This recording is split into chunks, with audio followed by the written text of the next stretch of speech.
Dans cette vidéo, je vais vous montrer comment faire quand on a un gros document à envoyer dans une campagne emailing. Alors un gros document, ça peut être une brochure par exemple qu'on veut envoyer à des prospects, ça peut être une liste de prix qu'on peut envoyer à des clients. Donc en gros, tout type de document qui est trop long pour être mis directement dans le corps du message de sa campagne emailing. Effectivement, on ne peut pas envoyer des dizaines des pages ou même 3 ou 4 pages directement dans le corps du message. Les gens tout simplement ne le liront pas et ils n'iront pas scroller indéfiniment pour voir un message très long par email. Il vaut mieux rester sur des messages relativement courts et mettre des liens et renvoyer les gens sur des sites ou sur des documents pour prendre connaissance d'un autre contenu ou de plus de détails. Donc on a deux solutions pour mettre à disposition un document auprès de ses destinataires. La première solution, c'est tout simplement de mettre le document en pièce jointe. Donc là, je vais vous montrer ça sur une campagne que j'ai préparée pour présenter nos nouveaux forfaits Start à notre clientèle. Donc ce sont des forfaits qui permettent d'avoir des nouveaux crédits, 5000 nouveaux crédits chaque mois de façon cumulable. Ça veut dire que les crédits ne sont pas perdus de mois en mois, ils sont cumulables sans aucune limitation de temps. Donc j'ai préparé un email pour leur envoyer, donc notamment aux gens qui regardent nos webinars. Et je vais vous montrer les deux méthodes pour leur mettre à disposition la plaquette qui présente l'offre plus en détail. Donc première solution, c'est de la mettre en pièce jointe. Donc pour cela, je vais dans ma campagne et je clique sur l'onglet paramètres avancés, donc qui est replié si vous ne l'avez pas encore utilisé. Je vais dans la rubrique pièce jointe, je clique sur sélectionner un fichier et je vais chercher, donc là en l'occurrence, mon fichier PDF. Voilà. Et je clique sur enregistrer. Et vous allez voir que sur ma page de confirmation, dans l'onglet avancé, j'aurai ma pièce jointe qui sera bien renseignée.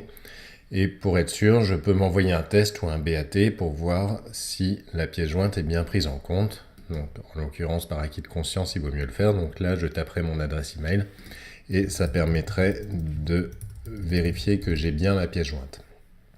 La seconde solution que nous on préconise, c'est de faire un lien vers ce document.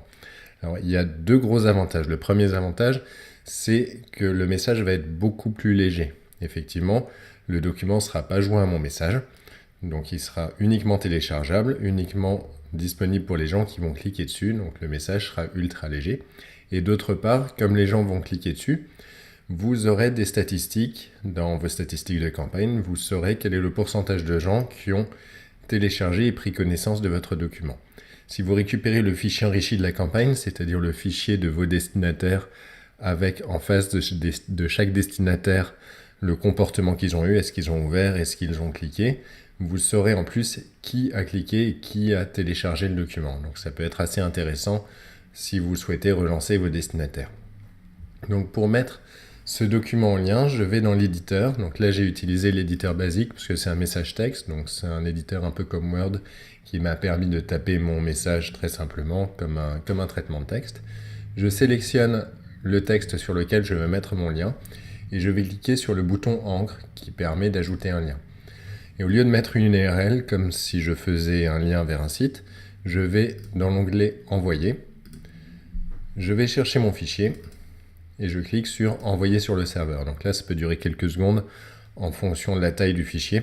Donc on accepte les fichiers jusqu'à 10 mégas. Ça permet déjà d'envoyer de gros documents.